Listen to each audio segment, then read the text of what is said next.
ధరణి పేరుతో కొల్లగొట్టిన వేలాది ఎకరాలను తిరిగి అర్హులైన పేదవారికి పంచడమే లక్ష్యంగా తీసుకొచ్చిందే భూభారతి చట్టమని రెవెన్యూ శాఖ మంత్రి పొంగులేటి శ్రీనివాసరెడ్డి అన్నారు.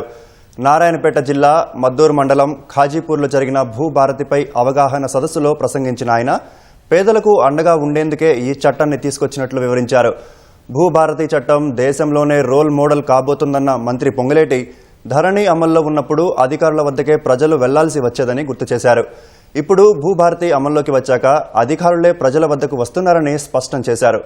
రెవెన్యూ సమస్యలు రాకుండా అర్హులను తిరిగి వ్యవస్థలోకి తీసుకుంటామన్న ఆయన కోర్టులో లేని భూముల సమస్యలను భూభారతి ద్వారా పరిష్కరిస్తామని వివరించారు.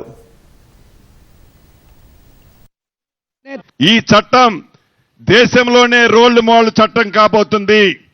2020 చట్టం చేసేనాడు అధికారుల దగ్గరికి ప్రజలు పోవాల్సి వచ్చింది. 2025 మన భూభారతి చట్టం చేసేనాడు అధికారులే మీ ఇంటి దగ్గరికి వస్తున్నారు. ఈనాడు ఆనాడు అప్లికేషన్ పెట్టాలి అంటే 1000 రూపాయలు కట్టాల్సి వచ్చేది. కాగితాలు రాత అంతా మీరే చేయాల్సి వచ్చేది. ఈ చట్టంలో 1 రూపాయి కూడా తీసుకోదు ఈ ప్రభుత్వం. మన ప్రభుత్వం అధికారులే మీ గ్రామానికి వస్తారు.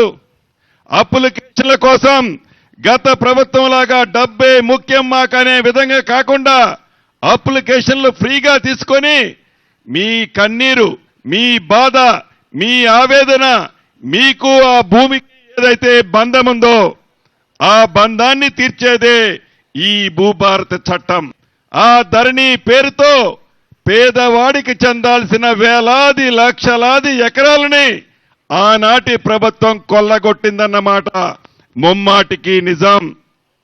వాటన్నిటినీ ఈ భూభారతి ద్వారా ఆడిట్ రూపంలో బయటికి తీసి మళ్లీ అర్హుడైన పేదవాడికి పంచాలన్నదే మన ఇందిరమ్మ రాజ్యంలోని గౌరవ ముఖ్యమంత్రి రేవంత్ రెడ్డి గారి ఆలోచన.